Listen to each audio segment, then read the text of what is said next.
Good morning. Today's topic is in Unit 5, the export command. Unit 5, export command.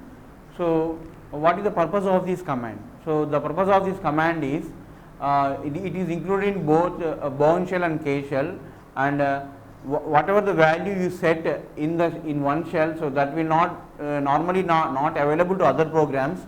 So, in order to make it available to other programs, so what we are doing is we are using this export command.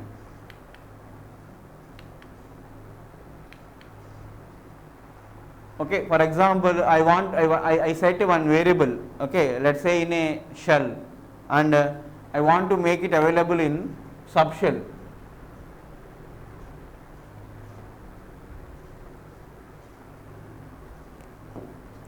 For example, echo x equal to hello, okay, and echo $x. So, since this is in the main shell, it will display as hello. Now, I created a subshell using the sh command. Now, I want to print the value of echo $x. Now, it will not display anything, it will simply display blank line. Why? Because the value of hello is not transported to subshell. So, in order to make the variable available even in the subshell, you will use this export command. So, the purpose of export command is to make the variable available even in the subshell. So, how can we do this? Before going into subshell,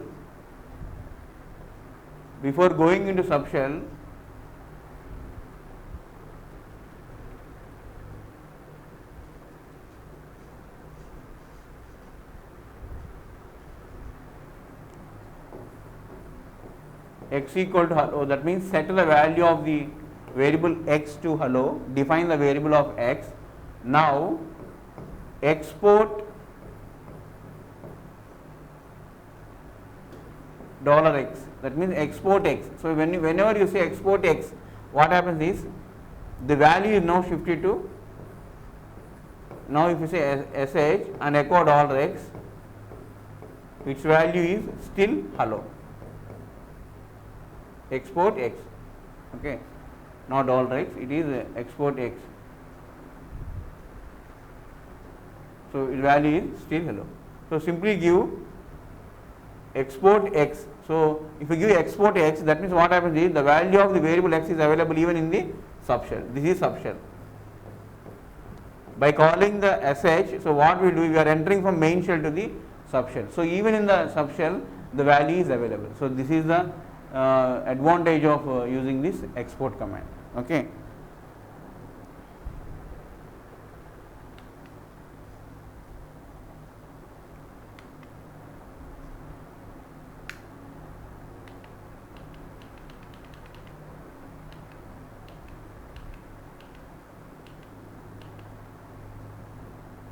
Okay, suppose here, if you see here in the slide, if you see here, the value is term equal to VT100, and export term. So, if you export term, so then value of the term is VT100. Okay, terminal type is VT100, and suppose if the terminal now export term equal to VT100, that means this type of terminal is available to all the systems available in the network. So, that is how we will do here in using export command.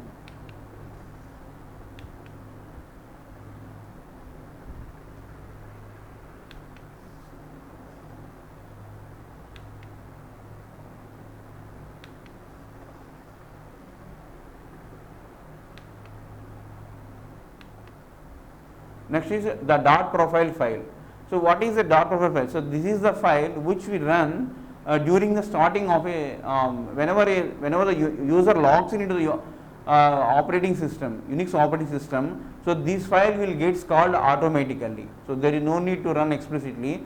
So, this file will get run automatically. So, just like how a batch is works in Windows operating systems, in the similar way dot profile works in the Unix operating system. Okay. So, if you see here, the contents of the dot profile is, it contains the home directory, it contains the path, whatever the path set by the user, and it contains the mail. So whatever the path used for the mail, normally it is USR spool mail log name, and IFS input field separator. So how in a file how the fields are separated, how the columns are separated in a file. So that is also handled by the IFS. So all these are shell variables. So this dot profile contains the shell variables as well as date. So today's date is date, and news, calendar. Okay, so news is a command, calendar is a command, and again home directory. So these are the contents of the dot profile. So not only these. So the dot profile in Unix contains aliases also. So what is an alias? Alias means creating a shortcut for a lengthy command. So that is nothing but the aliasing, creating a shortcut for the lengthy command. So alias is also present in dot profile. So there is no need to give the command every time. So whenever you log in a system, simply give the shortcut command. Okay, for example, like this.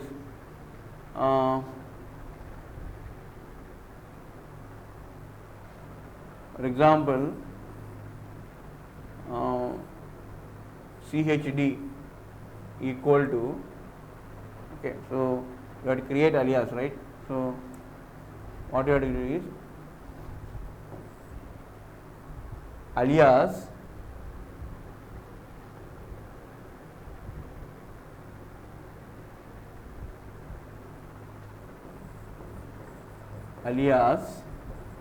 chd equal to cd /home /user /Sivakumar. So instead of giving the entire command every time you log into the system, what you will give simply chd. So if you give chd and see the path, it will be /home /user /Sivakumar. So this is the path. So alias is also stored in the dot profile of a particular user. So it is specific to the user. This file is unique to the user. So this is not common to all the users. So this is specific to the user. So that is another important point. So it contains the shell variables. The dot profile script file contains the shell variables like the path variable, home variable, mail variable, IFS, PS1 primary prompt, PS2 secondary prompt, and day, news, calendar. So apart from that, it also contains the aliases in the Unix. Okay. So this is about the dot profile. Next is the first shell script. So what is a shell script? So shell script is a file which contains the commands to be executed. So shell script is a file which contains the command to be executed. So example is, so why we create a shell script? So we will see one example. So this is a myscript.sh. So this is a simple shell script which is myscript.sh.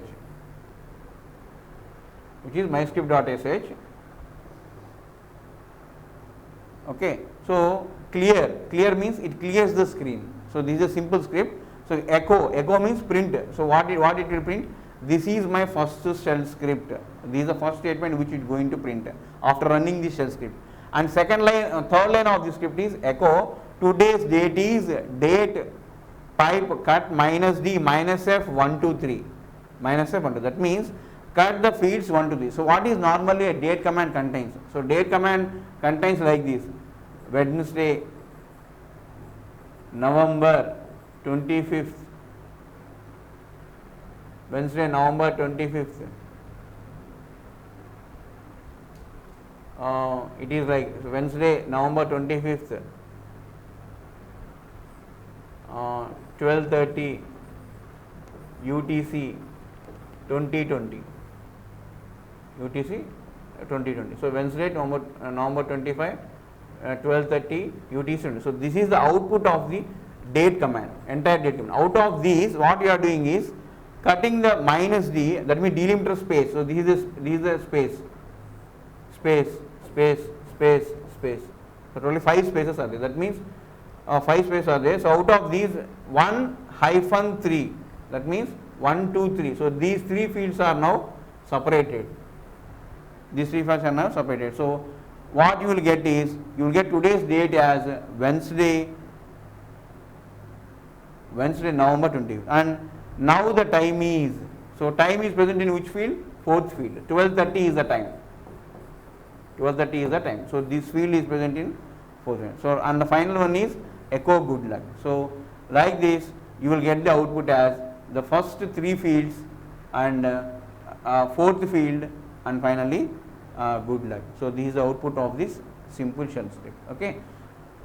Okay. So basically how you write a shell script. So if you observe in the slide, the extension of the shell script is .sh.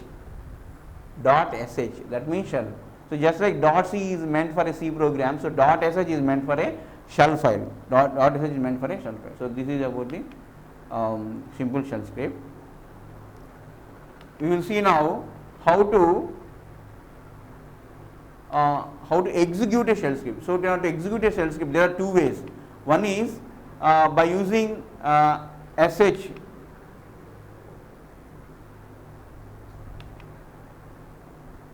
So if you see here, so this is the way of executing the shell script. First one is make the file executable. So the name of the file is here. So we are creating one executable. So mkfilex. So in this file, it contains a command called chmod u plus x $1. So chmod is the command used to change the permissions of a file. So what is the permissions here? U plus x. That means for user, plus means give, x means execute permission. So that is about chmod u plus x. $1 means first argument to the file mkfilex. First argument to the mkfilex, and echo $1 is no executable. So finally, after making the file executable for user mode, so what will happen is the file is executable. That means my mkfile. That means whatever the command whatever the file you supply to the mkfilex, so that file will become executable. So for example, here if you run the mkfilex myscript.sh, so here what will happen is my script is now executable. So this is nothing but the $1, nothing but the $0. So in the program chmod mkfilex chmod u plus x $1. That means $1 means u plus x. So u plus x means for the user give the execute permission. So for which file? So chmod is used to change the permissions for a file. So for which file? So the file is $1. So $1 means here myscript.sh. So now myscript.sh will become executable. Okay. Okay. So this is the way of executing it. So simply in the brief we can say like this. We can either execute sh myscript.sh or chmod u plus x myscript.sh /myscript.sh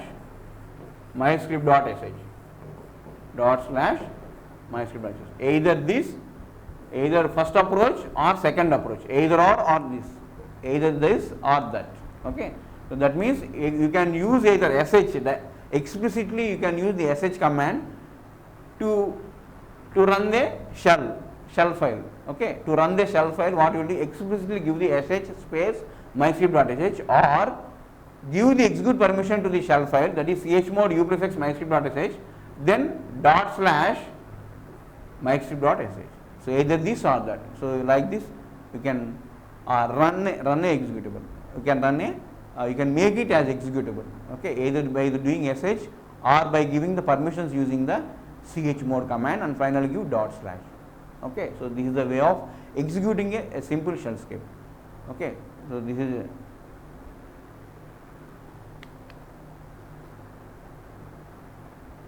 next is read command.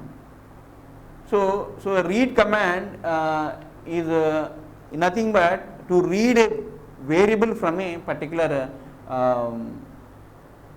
to to read the variable, so in C what will happen is we will use scanf function. So one function is needed. So whereas in shell what you will use the read command.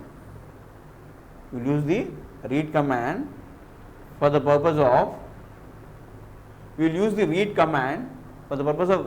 taking the input for a variable, Okay, so interactively. So at the terminal. So if you want to take one value, you can do that using this read command. So what will read? It just reads one line and arranges that line to one or more waves. And so that means you can do like this: read A, B, C. That means more than one value also can be read at the same time. So 10, 20 and 30. And if you say echo $A, $B, $C, so values are 10, 20 and 30. 10, 20 and so this is about the read command. Okay. And suppose if you give more values A, B, C, D, E, F, but only 3 input values are given. So in that what happens is this D, E, F will become null. So this is another important point in this read command.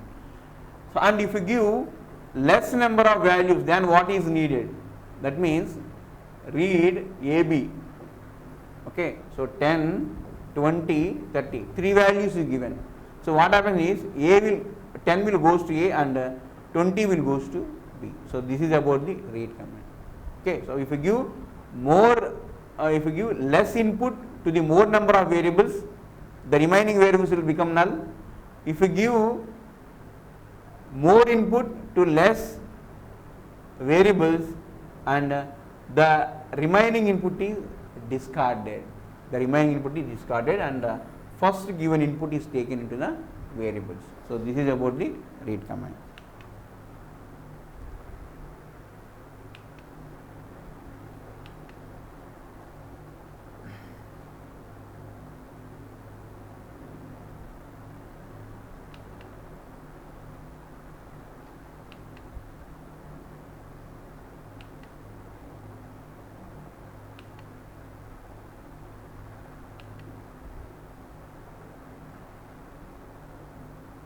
Like this.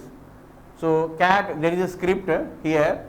The script name is readname.sh. What is the script name? Readname. It is shell script. And what is your name? This is the question. And we are using read command to read the name into a variable called name. Okay. So and finally after reading the name, we will print the name using echo and followed by the value. So since we are reading the value from a variable, we prepend dollar before the variable. So here while reading the variable there is no dollar, whereas while outputting the value of the variable there is a dollar before the variable name. So this you have to observe, very important point to observe here. Okay, so this is about the read command. This is one example of the read command. Another example is, so how we run this read name by giving second method. That means change the execute permission to the user and finally give readname.sh. So if you give like this, so it will read the name. The Murthy is loaded into the variable called name. So Murthy is loaded into name, and finally the dollar name contains Murthy. What is the dollar name contains? Murthy. Clear? So this is about the read command.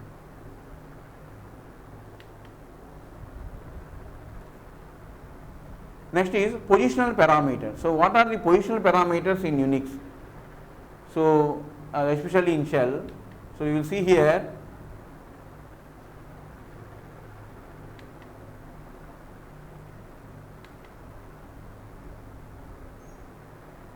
what are the positional parameters. So positional parameters are those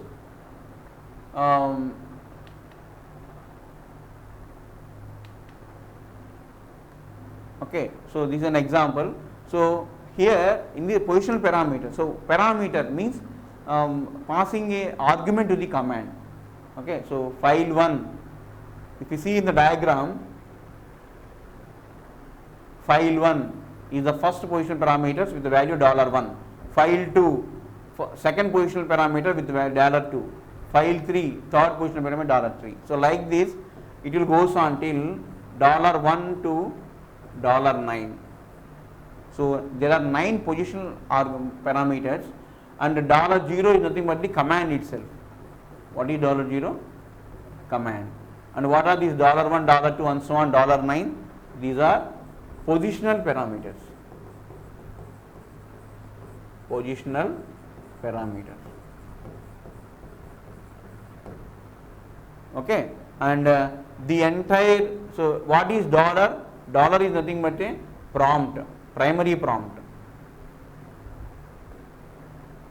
Okay, what is cat? Cat is nothing but a command, so the command is stored in $0. And file1, file2, file3 are positional parameters, and those are stored in the variables $1 to $9. Okay, so this is about the positional parameters. So we will see further.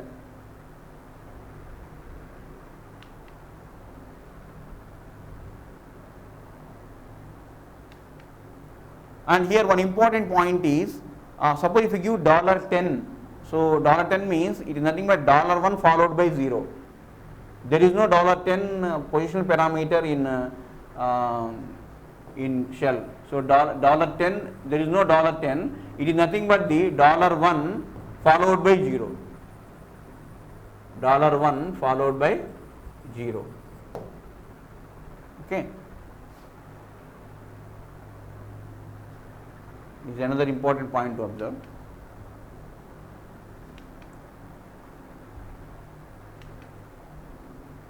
And next is understanding positional parameters. So we will take one example, then you will understand. So this example is a shell script which consists of the following statements. That is, the first statement is clear, and second statement is echo, and third statement is program name is $0. Third one is program name is $0.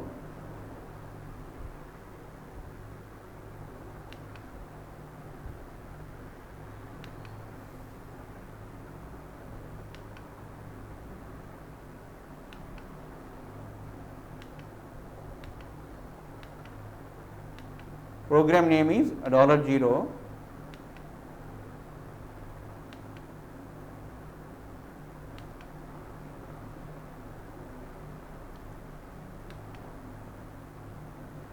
And that is the first one,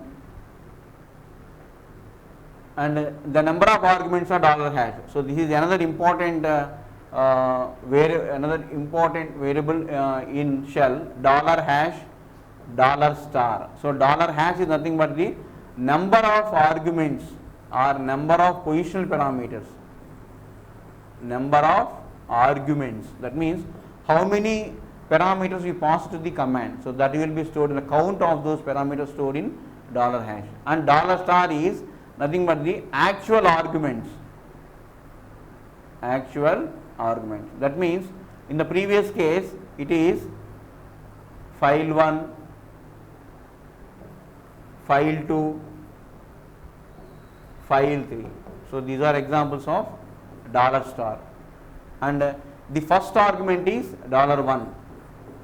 $1 means first argument. Second argument is $2, third argument is $3, and so on. Okay, and last but one, echo done, that means completed the script, and finally echo blank.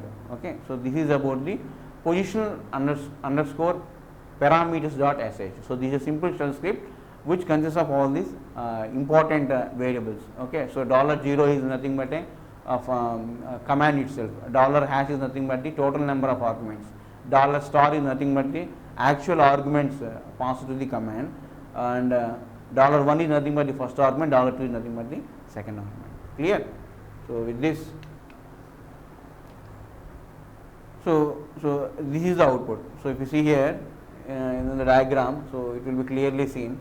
So in the diagram, blank line, number of arguments are 3, 5, and see what is the command here is position underscore parameter as mgv hmk dvm.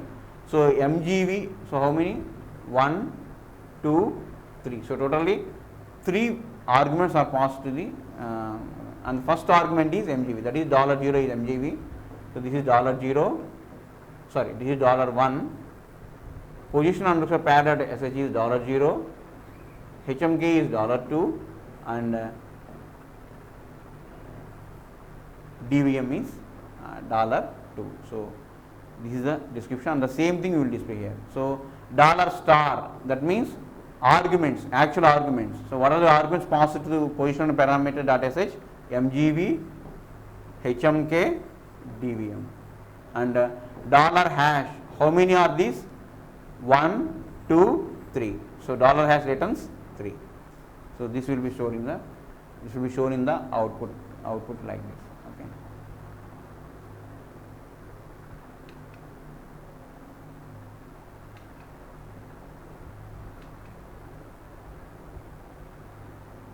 So how to know the exit status? So this is another important point to consider here.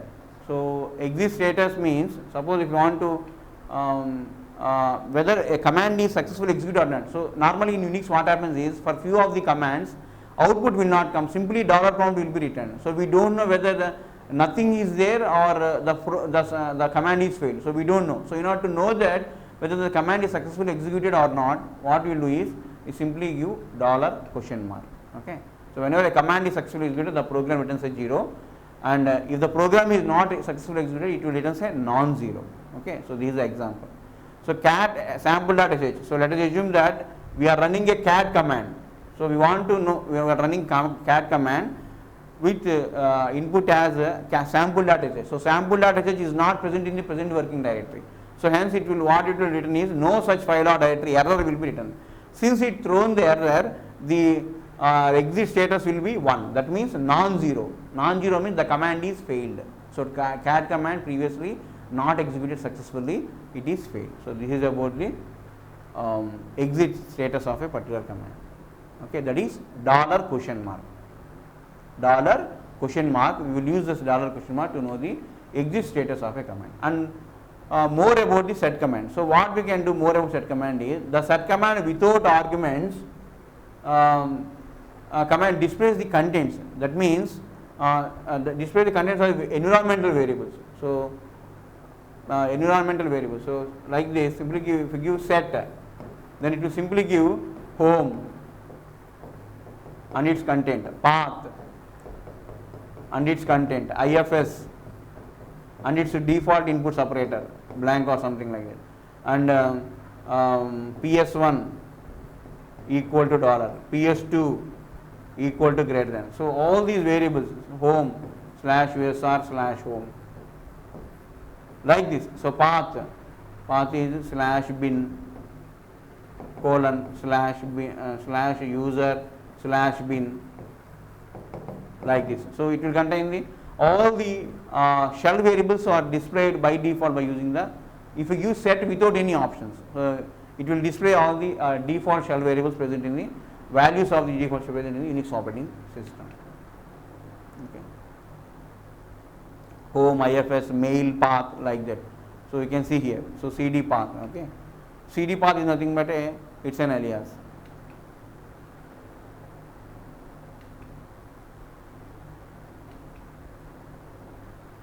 And the set command without option. So you can see in the diagram itself. So ls minus n my file. So rm rwx r minus x r minus x csd 24/25. So this is a that means you are set ls minus n. So there is one issue here.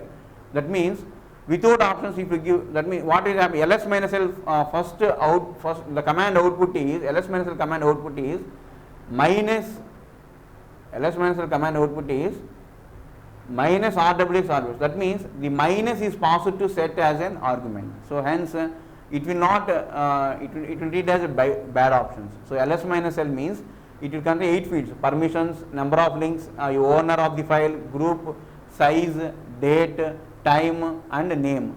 So the first field is minus, start with regular file. So since set with minus is present, so that means it is treated as a regular file. And what you will get means, since set with minus, there is no specific operation it can perform. So it will simply throw bad options.